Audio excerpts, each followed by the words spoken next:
금요일 친절한 경제 시간입니다. 오늘도 한지연 기자 나와 있습니다.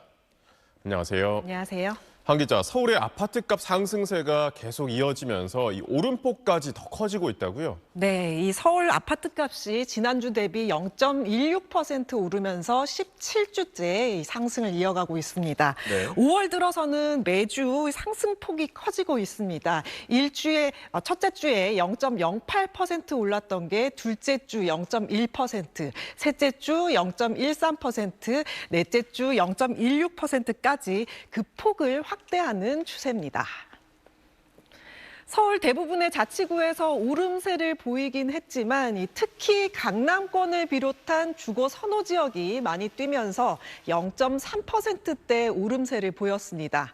강남구는 0.39% 올라서 서울시 25개 자치구 중 가장 높은 상승률을 기록했는데요. 이는 지난 3월 셋째 주 이후 10주 만에 최대 상승률입니다. 송파구는 0.37%, 서초구는 0.32%로 그 뒤를 이었습니다.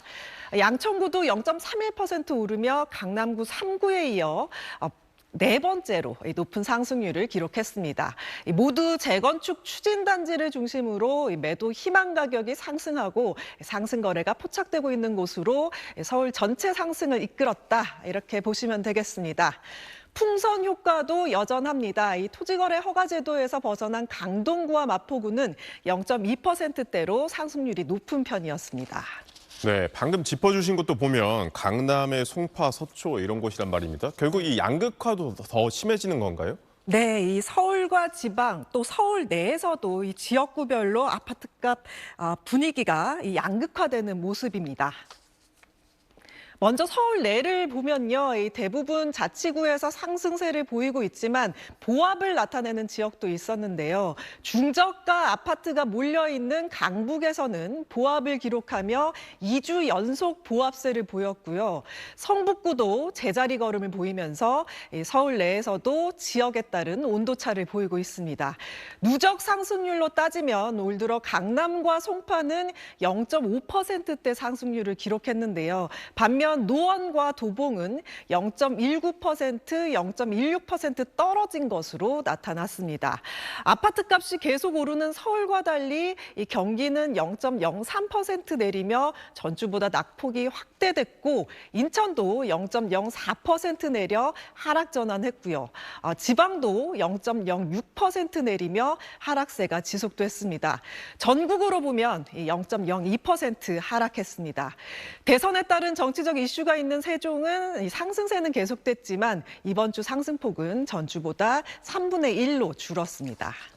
지금 이렇게 주요 지역의 집값이 뛰고 있는 상황에서 한국은행이 기준금리를 내렸고 또 앞으로의 금리 인하폭은 예상보다 더 커질 수 있다고 시사했단 말입니다. 그러면 이게 집값에 또 올라가는 데 영향을 끼치진 않을까요? 네, 맞습니다. 사실 이번에도 성장률이 너무 좋지 않기 때문에 경기만 봤을 때는 금리 인하를 0.25%포인트가 아닌 0.5%포인트 빅컷을 했었어야 했는데 이번 금통위에서 빅컷을 하지 않은 이유에 대해서는 이렇게 얘기했습니다. 금리를 너무 많이 빨리 낮춰서 유동성을 더 공급하게 될 경우에는 경기 부양보다 주택 가격이라든지 이런 자산 가격으로 막 흘러 들어가서 저희가 코비드 때 했던 그런 실수를 다시 반복할 가능성도 굉장히 큽니다. 그러면서도 이 금통위원 6명 중 4명은 앞으로 3개월 내 현재 연 2.5%보다 낮은 수준으로 기준금리를 인하할 가능성을 열어둬야 한다는 의견이라고 했는데요.